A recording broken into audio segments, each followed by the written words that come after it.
لیکن اللہ کے پیغمبر پھر بھی اپنا کام کرتے جاتے، پرواہ ہی نہیں کوئی کیا کہہ رہا۔ اس لیے تعریف کی خواہش چھوڑ دیں، تعریف سے باہر آئے۔ تعریف نقصان دیتی ہے۔ میں نے پہلے بھی ایک دفعہ عرض کیا تھا، صوفیاء میں ایک گروہ گزرا ہے، داتا علی اجمیری نے اس کا ذکر کیا، اس کو کہتے ہیں ملامتی فرقہ۔ ان پر کوئی ملامت کرے تو وہ راضی ہوتے، ان کو کوئی برا کہے تو وہ خوش ہوتے۔ حضرت بایزید بستامی رحمت اللہ تعالیٰ علیہ کی بات لکھی آپ نے، فرماتے ہیں کہ وہ ایک دن بستام کے بازار سے گزر رہے تھے تو لوگ، رمضان کا مہینہ تھا تو لوگ اپنی دکانوں سے اٹھ کے آنے لگے، اپنا کاروبار چھوڑ کے ملنے لگے۔ تو حضرت بایزید فرماتے ہیں کہ میرے دل میں خیال آیا، بادشاہ بھی آئے تو کوئی دکان نہیں چھوڑتا، کتنا میرا مقام ہے، کتنا میرا درجہ ہے کہ لوگ آ رہے ہیں۔ فرماتے ہیں شیطان نے میرے نفس کو بڑا کر، میں نے رمضان کے مہینے میں ایک کھجور اٹھائی ریڑھی سے اور منہ میں رکھ لی، کھائی بھی نہیں، رکھ لی۔ لوگ کہنے لگے دفع کرو، یہ بھی کو بلی ہے، روزہ ہی نہیں رکھا ہوا۔ فرماتے ہیں لوگوں نے مجھے بڑا برا کہا، میں دنیا سے ٹوٹ گیا پر میرا اپنے رب سے رشتہ مضبوط ہو گیا۔ میں اس دن جا کے رویا اس کی بارگاہ میں۔ تو یہ جو ہے نا تعریف کا چکر، شیخ سعدی فرمایا کرتے تھے لکڑی کو گھن کھاتی ہے اور بڑے لوگوں کو تعریف کھا جاتی ہے۔ بڑے لوگ جو تھے نا پرانے بادشاہ، انہوں نے قصیدے پڑھنے کے لیے شاعر رکھے ہوئے تھے، چودھری، سردار، رئیس، سیٹھ، ان لوگوں کو کون سی چیز خراب کرتی ہے؟ وہ لوگ آگے گزر جاتے ہیں جو ان کو چودھری کہہ کے سلوٹ کرتے ہیں، چودھری صاحب پیچھے رہ جاتے ہیں۔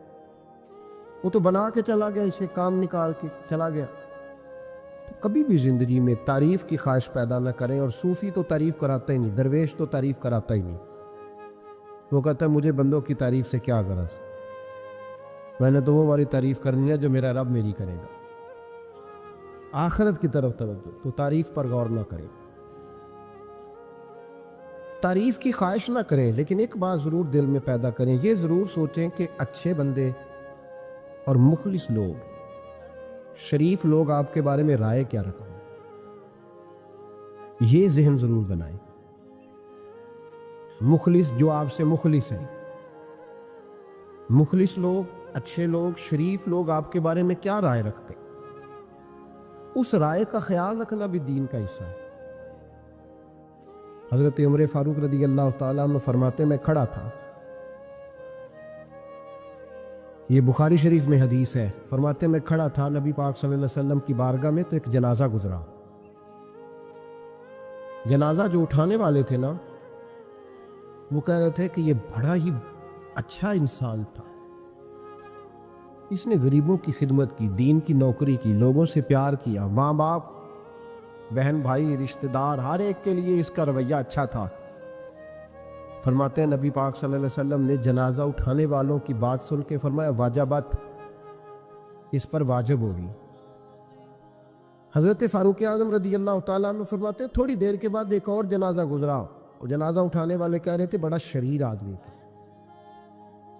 زبان کا برا، دھوکے باز، فراڈیا، بے ایمان، مال کھانے والا، لوگ یہ باتیں کر رہے تھے۔ نبی پاک صلی اللہ علیہ وسلم نے فرمایا واجبات، اس پر بھی واجب ہو گئی۔ حضرت عمر کہتے ہیں جنازے گزر گئے دونوں، میں نے عرض کی یا رسول اللہ صلی اللہ علیہ وسلم، جس کو لوگ اچھے جملوں سے یاد کر رہے تھے اس پر بھی واجب ہو گئی، اور جس کو لوگ برے جملوں سے یاد کر رہے تھے اس پر بھی واجب ہو گئی۔ تو محبوب نے وہاں لفظ ارشاد، یہ بخاری کے لفظ ہے، فرمایا انتم شہداء اللہ فی الارض، فرمایا عمر تم لوگ زمین پر میرے اللہ کے گواہ ہو، تم لوگ، چونکہ اشارہ حضرت عمر کی طرف ہے تو اس سے مراد نیک لوگ، اس سے مراد پرہیزگار لوگ، اچھے لوگ، انتم شہداء اللہ فی الارض، تم لوگ زمین پر اللہ کی گواہ ہو۔ فرمایا جس کو جنازہ اٹھانے والے لوگوں نے کہا کہ یہ بندہ اچھا تھا، تو میں نے کہا واجبت، اس پر جنت واجب ہو گئی۔ اور جس کو جنازہ اٹھانے والے لوگوں نے کہا شریر تھا، برا تھا، نالائق تھا، تکلیف دیتا تھا، چونکہ تم زمین پر اللہ کے گواہ ہو تو میں نے کہا واجبت، اس پر جہنم واجب ہوگی۔ اپنے مخلصین کے بارے میں ضرور یہ خیال کریں کہ ان کی آپ کے بارے میں رائے کیا ہے۔ رائے، اچھے لوگوں کی رائے ہمیشہ مخلصین کی رائے۔ ایک درویش نے ایک عجیب بات لکھی ہے، ہمارے یہاں کہا جاتا ہے نا زبان خلق کو نکارہ خدا سمجھو، اس سے مراد ہر آدمی کی رائے نہیں ہوتی۔ بہت سارے لوگ تو حسد میں آ کے بھی باتیں کرتے ہیں، ان کی رائے یہاں مقصود نہیں، مخلصین کی، خیر والے لوگوں۔ اچھے کچھ لوگ تو ایسے ہوتے ہیں جن کی کسی کے بارے میں بھی رائے ٹھیک نہیں ہوتی، وہ جب بھی بات کرتے ہیں یا حسد کی بنیاد پہ کرتے ہیں یا بغض اور کینے کی، ان کی بات نہیں۔ لیکن باقی جو خیر والے لوگ، مثبت جو طبقہ ہے، جو اچھی سوچ کا حامل، وہ ہمیں پتہ ہوتا ہے کون سا بندہ کس طرح کا۔ ایک درویش کہتے ہیں کہ ایک دفعہ طوفان آ گیا ہماری بستی میں، تیز طوفان، تو ایک آدمی بہت بڑے درخت کے نیچے کھڑا تھا، تو ایک شخص نے اس کو کہا بھائی طوفان بڑا سخت آنے والا ہے، پتہ نہیں کیا بنے گا، گھر چلا جا۔ اس نے کہا میرا اللہ مجھے بچا لے گا۔ ایک اور بندہ دور سے دوڑا آیا، اس نے کہا بھائی تو شاید خیال نہیں کر پا رہا، طوفان آنے والا ہے بڑا سخت، بڑا سخت، بڑا تیز طوفان آنے والا ہے۔ ہاں تیز طوفان آئے گا، گھر چلا جا، بچ جائے گا۔ اس نے کہا میرا اللہ بچائے گا۔ پھر ایک تیسرا شخص آیا جو اس سے پیار کرتا تھا، اس نے بھی یہی جملے کہا گھر لوٹ جا، طوفان تیز ہے، تو بچ جائے گا ورنہ پتہ نہیں کیا بنے گا۔ تین لوگوں نے پیغام دیا، اس نے تیسرے کو بھی کہا میرا اللہ مجھے بچائے گا۔ اب وہ لوگ تو چلے گئے، اچانک طوفان تیز آیا، درخت کا ایک بہت بڑا حصہ ٹوٹا، موٹی لکڑی ٹوٹی، اس کے سر پہ لگی، تو بندہ انتقال کر گیا۔ لوگ بحث کرنے لگے کہ اس کا تو یقین ہی بڑا کامل تھا، اس نے تو 3 دفعہ کہا تھا میرا اللہ مجھے بچائے گا، پھر مر کیسے گیا؟ تو وہ درویش اٹھے، وہ کہنے لگے وہ جو 3 پیغام اسے ملے تھے نا گھر چلے جا، وہ رب کی طرف سے ملے تھے۔ وہ جو 3 مخلصین نے اسے آ کے کہا تھا نا کہ بچ جا اس گلی سے، تو وہ بھی آواز قدرتی تھی، وہ بھی اسے اللہ، دیکھے نا رب کریم کوئی زمین پر اتر کر سامنے کھڑے ہو کر تو کلام نہیں نہ کرتا، وہ کسی نہ کسی رنگ میں، کسی نہ کسی انداز میں اپنے بندوں کو کسی نہ کسی وسیلے سے پیغام دیتا ہے نا۔ تو وہ 3 پیغام جو آئے تھے تو اسے اس نے کیوں نہیں نکارا ہے خدا سمجھا؟ وہ گھر کیوں نہیں گیا؟ جب تیرا مخلص تجھے روز پیغام دیتا ہے کہ تو بچ جا اس گلی سے، تو اگر نہیں نہ بچتا تو پھر تو آواز قدرت پر لبیک نہیں کہہ رہا۔ اگر تیرا بڑا پیارا تجھے روز سمجھاتا ہے نا کہ یہ گلی چھوڑ دے، یہ تیرے والی نہیں، اور تو پھر بھی اسی گلی سے گزرتا ہے، تو پھر تو کچھ ایسی باتوں کو کچل رہا ہے جو تیرا بڑا نقصان کرے گا۔ بھائی مخلصین جب بات کریں تو ان کی بات کا خیال رکھ، غور کیا کر، تیرے مخلص تیرے بارے میں حضرت عبداللہ ابن عمر، حضرت عمر کے بیٹے تھے، حضرت حفصہ نبی پاک صلی اللہ علیہ وسلم کی زوجہ ہے، حضرت عمر کی بیٹی ہیں۔ ایک دن حضرت عبداللہ ابن عمر کہنے لگے حفصہ نبی پاک صلی اللہ علیہ وسلم سے پوچھنا ان کی میرے بارے میں کیا رائے ہے۔ اچھے لوگوں کا خیال کرنا۔ دیکھیں نا حضرت ابو بکر نے بھی ایک دن حضرت بلال سے کہا تھا حضور سے پوچھ کے بتانا، اور یار تم کبھی خیال ہی نہیں کرتا اس بات کا۔ فرمایا پوچھ کے بتانا ابو بکر کے بارے میں ان کی رائے کیا ہے، پوچھ کے بتانا، پتہ تو چلے، ان سے بات کرنا۔ ہم نے کبھی سوچا ہے ہماری اماں ہمارے بارے میں کیا سوچتی ہے؟ کتنے بد نصیب ہیں وہ بیٹا جس کے ماں باپ اس سے بات کرتے ہوئے ڈرتے ہیں کہ پتہ نہیں کہاں سے بولے گا۔ کبھی ہم نے سوچا ہے کہ ہمارے اساتذہ اور مشائخ کا ہمارے بارے میں رویہ کس طرح کا ہے؟ ہر استاد کو کھڑا کر کے کبھی کہا نہیں جا سکتا کہ جا میرا بیٹا میرے لیے فلاں چیز لے کے آ، کچھ کا پتہ ہوتا ہے۔ ہر مرید کو ہر بات نہیں بتائی جا سکتی، کچھ کا پتہ ہوتا ہے اس کا رویہ کس طرح کا، یہ کس مزاج کا۔ حضرت عبداللہ ابن عمر رضی اللہ تعالیٰ عنہ نے حضرت حفصہ کی ڈیوٹی لگائی، فرمایا پوچھ کے بتانا محبوب سے میرے بارے میں رائے کیا ہے۔ نبی پاک صلی اللہ تعالی وسلم شام کو گھر آئے تو وہ بہن تھی نا، انہوں نے تو کہا جب کبھی موقع ملے تو وہ بہن تھی، انہوں نے کہا موقع کی کیا بات ہے، میرے بھائی نے کام بتایا۔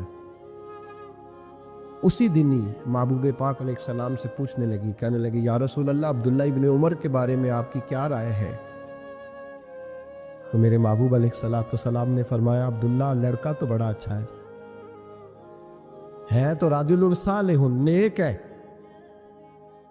لیکن میں نے سنا ہے کہ عشاء پڑھ کے سوتا ہے اور فجر کی نماز تک سویا ہی رہتا ہے، وہ 2 نفل بھی تہجد کے نہیں پڑھتا۔ فرمایا یہ اس کی کمزوری مجھے پسند نہیں، یہ اس کا انداز مجھے بھلا نہیں لگتا، یہ خامی ہے اس کہ عشاء کے بعد غافلوں کی طرح بستر پہ لیٹتا ہے اور پھر فجر تک لیٹا ہی رہتا ہے، اس کو چاہیے کچھ وقت اٹھ کے رب کی عبادت بھی کرے۔ حضرت حفصہ کہتی ہے میں نے کہا کہ بھائی محبوب کہتے ہیں بندہ تو بڑا اچھا ہے پر فجر تک غافلوں کی طرح سویا رہتا ہے، رات پوے تے بے درداں نو نیند پیاری آوے، درد منداں نو یاد سجن دی ستے امیان جگاوے۔ فرمایا وہ سویا رہتا ہے؟ تو حضرت عبداللہ ابن عمر کہنے لگے بہن تو گواہ ہو جا، آج کے بعد تیرے بھائی کی تہجد کبھی قضا نہیں ہوگی، میں وقت پہ پڑھا کروں گا، اس لیے کہ مجھے تو سرخ روح ہونا ہے آقا کی نگاہوں میں۔ زمانے کیا ہے کیا ناصر بھلا جانے برا جانے، کہ موج ہے دنیا کیا کہتی ہے، مجھے تو حضور کی نظر میں اپنے آپ کو صحیح ثابت کرنا ہے۔